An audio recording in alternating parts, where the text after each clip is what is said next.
A warm welcome, dear sisters and brothers, to another episode of Call to Serve.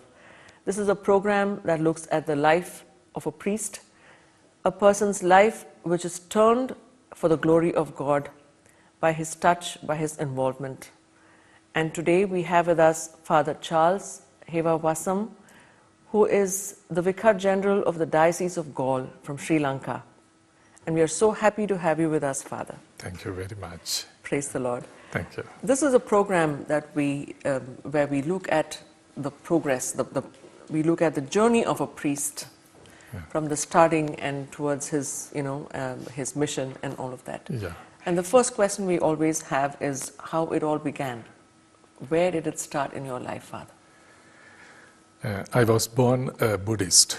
Okay. My father a Buddhist and my mother a very strong Catholic. I was baptized when I was about 10 years, I think. Then my mother's great faith and what I saw in her as a child, because she was completely, after her marriage, she had to live with a very strong Buddhist area, but yet she kept for her faith. And then I was an altar server. I was serving Mass and I used to go for daily Mass. 5:30 in the morning, and then the Vicar General of the diocese, an elderly priest, and I saw and experienced a lot of his faith and his holiness, like his life and his commitment as a priest. Then also as a youngster, I was a legionary, and then also I was involving in a lot of church activities as a youth and altar server. And in that I had the opportunity of getting involved in the work and associating the priests and nuns, and I saw their committed life and the service. And I can remember one day I went for Mass in the morning, and it was a rainy day, and only that Monsignor Alice and myself was there. And after Mass he called me to the sacristy and he gave a blessing, and he said, "It's a special blessing for you today." So I still feel that may have been the seed of my vocation. So that is how I began my journey. Then I joined the seminary, minor seminary in Galle, and I was ordained in 1988 as a priest. Okay. Yes. Father, you just mentioned about the two different varying backgrounds. Yes. You had the Buddhist and the Christian setup. Yes. So were there questions in your mind, Father? Not really, but now I, as a priest, I thank God in a way, bringing up of a family of that nature, yes, because the Diocese of Galle, the majority is the Buddhist, okay, and we are the minority of the minorities. Okay. So whereas I had to work in a Buddhist area.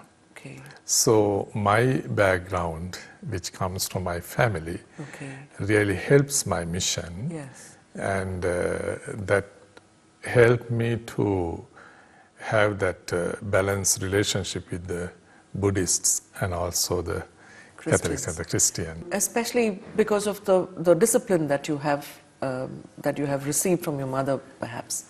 Was that the strong point for you, Father, as to be in the Catholic faith and for you to go ahead, or was there an encounter? Was there an experience with Christ that kept you on? I think my mother's, more than the influence of her, the life she lives and her faith, and her coming to a Buddhist area, but yet even as children we can, because she, her devotion, even the daily rosary, and her private prayers, because it was a Buddhist atmosphere even at the home also, but yet she kept for her faith. So we as children, especially my elder sister and myself, experienced that the faith in her and her prayer life, and those really, but she never asked and she never forced us or said anything.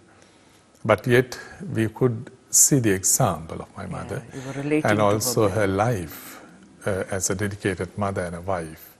And we had a very strict formation, like as a mother. Still we thank her for that experience we got from her. So when you put this across to your father, saying that you want to be a priest, I mean, that is a very strong decision. How did he react, Father? My father was a very nice gentleman, and we have never seen my mother and father even arguing as wife and husband. And when I said that, because after my ordinary level exam only I had to expose this to the family. But my father said that you are young enough to make for yourself a decision. And also he has studied under Jesuits in a college, and he had some background of a Catholic priest and the church. But it was my mother, she didn't like at the beginning, because she was very fond of me. Ah, okay. Yes. But yet it was just her feeling, a motherly feeling, Yes. son leaving the family Yes. and going. But mother and father didn't have such a big Okay. thing about it. They were one Yes. together, and they were Yeah. very happy that Yes, they received yes, this yes, very well. yes. At the end, my father also became a Catholic even after my ordination later. Lord. Yeah. And how was the ordination, Father? It was a wonderful experience, and even to see my father's side all Buddhists Yes. and my mother's side all Catholics coming together, and it was a wonderful experience. It was and, coming together of two families two and families, two different yes. faiths, but it was very beautiful, I'm sure, Yes, that yes, situation. yes. And what's a great experience for my father's side of the people, my other relations. Yes, yes. yeah. For them to see something See through something, you, yes, isn't it, Father? yeah. And even in your journey as a priest from there on, you've finished about 28 years as a Yes, priest, Father. yeah. What were those very difficult, challenging moments? Most challenging moment was my tsunami experience. Okay. At that time, I was in a shrine just close to the sea. And it happened during the Holy Mass at the time of Holy Communion. And even 18 members of the congregation died, and there was another sister, Reverend Nun, who was assisting me giving communion. And that was very painful, and also, As you were celebrating Mass, tsunami struck. yes, That must have been quite shattering, isn't it, Father? yes. It was the day of the Feast of the Holy Family, and just after Christmas, because it was on the 24th and this is on the 26th. And we just began the Mass, and at the time of the Holy Communion only, we experienced the water coming into the church. And the congregation was about 100, because luckily it was during the school holidays. And I just started giving communion in the main aisle, and there was a sister assisting me with Holy Communion. Yeah. So she was giving communion in the side aisle, and suddenly the water came into the church, and we all were covered with water. And 18 members who were at the Mass, they all died. They were affected by tsunami. Even the sister, Reverend Sister, was giving communion. And luckily we had a building just back of the church in the sacristy, which was under construction at that time, 2-story building. Okay. Because of it, we could all get into that building, and most of the lives were saved. And with that and the involvement with the tsunami work and everything was a big challenge. And, Yes, very much. Yes, it was a And what were the faith questions at that time, Father? Must have been the most difficult, isn't it? For yourself personally as well? In a way, Were there questions? there were. Even later, most of the foreign people who came to our help, and most of them, especially the youngsters, the question was why it happened, and what do you think about it? Most people ask the same question. Yes. Why? But in a way, for me, later when I reflect on it and when I was thinking about it, I experienced that it was during the time of Christmas, actually, the season. And the people, for me, those who died like martyrs, because they gave a great example and a message to all of us. Later we saw how the whole world came together, because now I was a victim of it, but the other people, they may have seen it in the media, and how they felt and how they were sharing whatever they had. Yes. And for me, I thought that was the best Christmas after the first Christmas, because it was the whole world coming together, sharing whatever the might they had. And even those people who came, who speak in different languages like German, France, and all those who came to our help, even the language, by just looking at the victims, the affected people, looking into their eyes and the feelings, they could read one another. It was more a different communication of love. Communication of love. Yeah. So that is God sharing His Son, and we were sharing. So that way, even I have seen now, after that, the faith of the people have become much stronger, and even the conversions, and also the Buddhist people, they experience after that with our activities and involvements in the society with the other affected people. They really experience the love and mercy of God through the people, the Christians. Outreach mission that happened at that time. Yeah. So, so this challenge really helped you to understand a different, it was a different phase, a different kind of understanding. It's true, yes.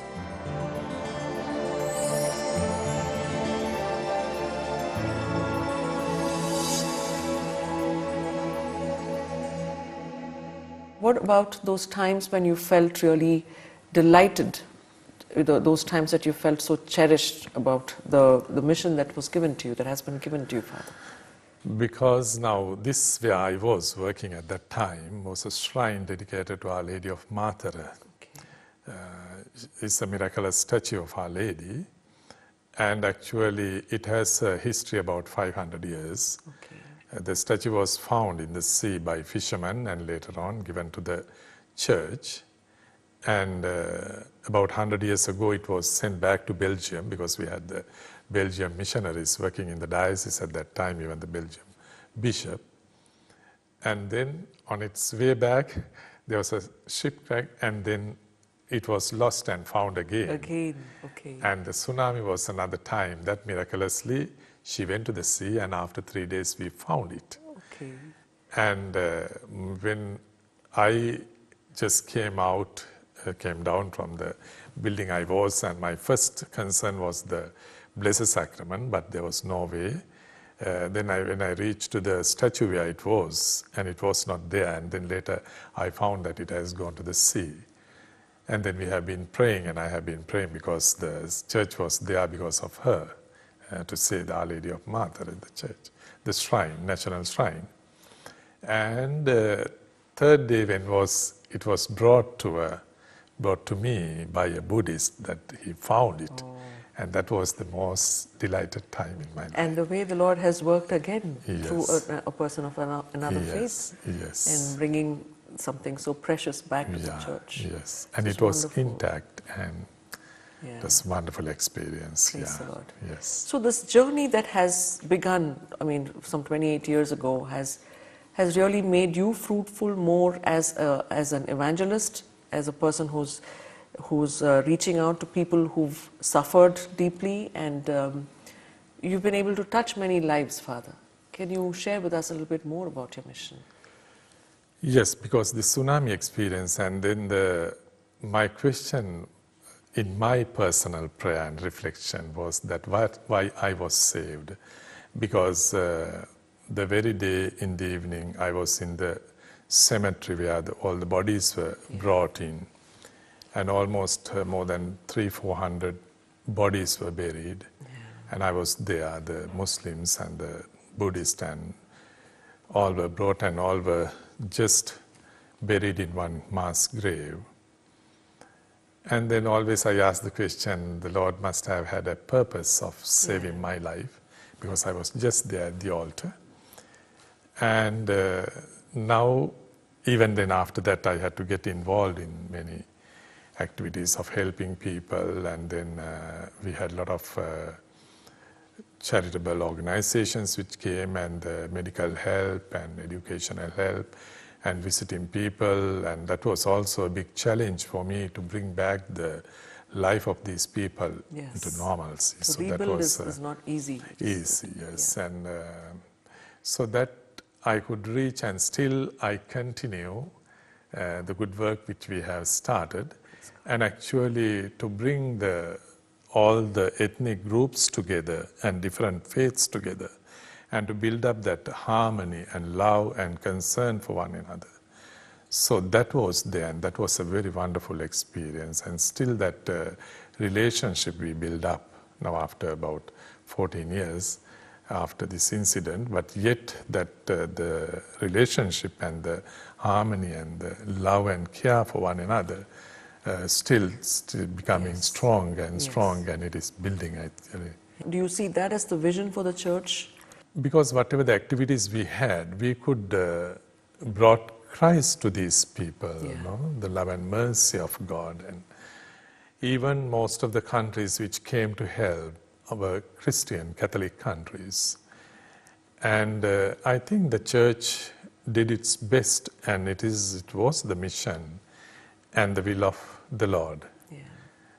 So therefore I think it is, I believe, we were sharing the love and mercy of Christ. So that is love. That is wonderful, Father. Yes. There are many young people watching the program, and for them there are questions about priesthood. They wonder what the life of a priest is, and of course your life is going to give them inspiration today. What is your message for those people, Father, for the young people?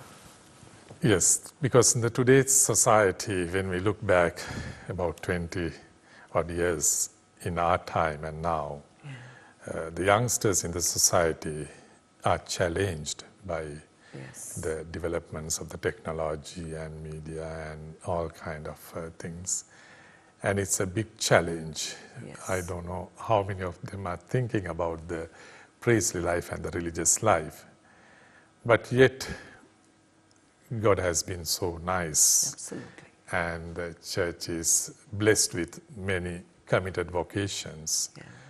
So priesthood is, and the religious life, I see something wonderful, and it is mysterious. No one can, although at the beginning you asked about my journey, but I don't think that anyone can say, this is the reason I became a priest or a religious, because it's a mystery. It's a calling. And it's a calling from God, and you never know. And because when we look at the world and when we see our unworthiness, and still when we get and filled with the Holy Spirit and the Spirit of God, and we feel the unworthiness, and yet He has called us.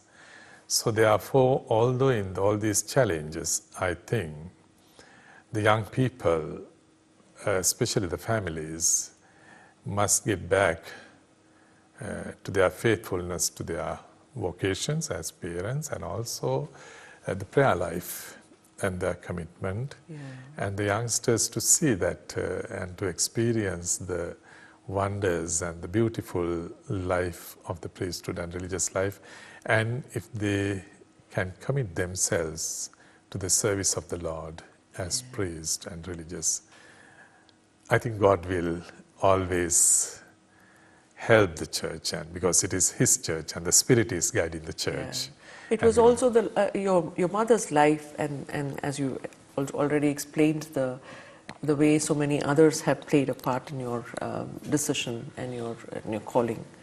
Do you think it is very important that the parents and their spiritual nourishment that they can offer for the children will really help them, because that played an important part in your life?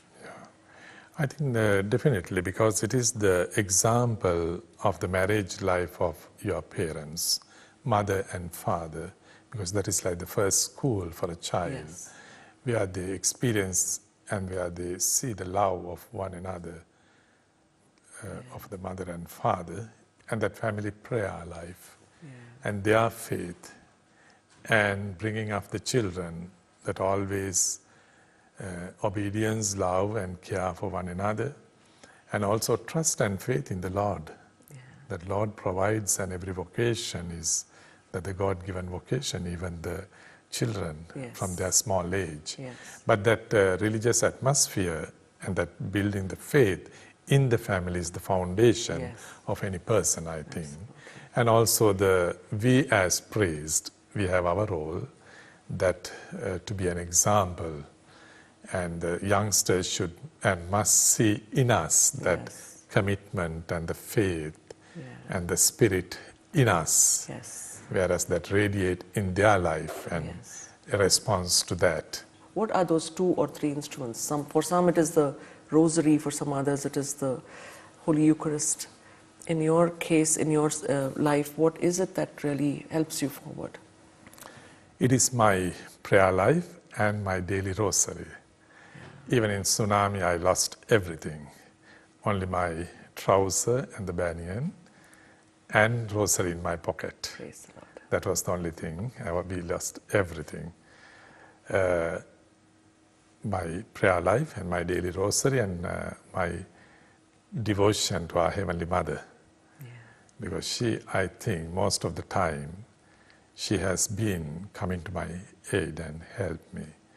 So, prayer life and the rosary, I have never missed my rosary, Praise the daily rosary, at least 5 decades per day, and my devotion to our Heavenly Mother. Yes. I think Her that helps intercession me. is so Yeah. important for Yes. every step of the way. I mean, she is the person who's Yeah. there to help and guide us. Yeah. It was really wonderful knowing your testimony, Father. It was really wonderful to know how, through the tsunamis of life, you have actually stood strong. And the Lord has kept you, as you said, Yeah. strong and wonderful as a worker in His vineyard. We thank you so much for being with us today. Thank you. And for sharing Thank your you, life and with praise us. the Lord. Yes, Thank you very God bless much, you, and God bless you.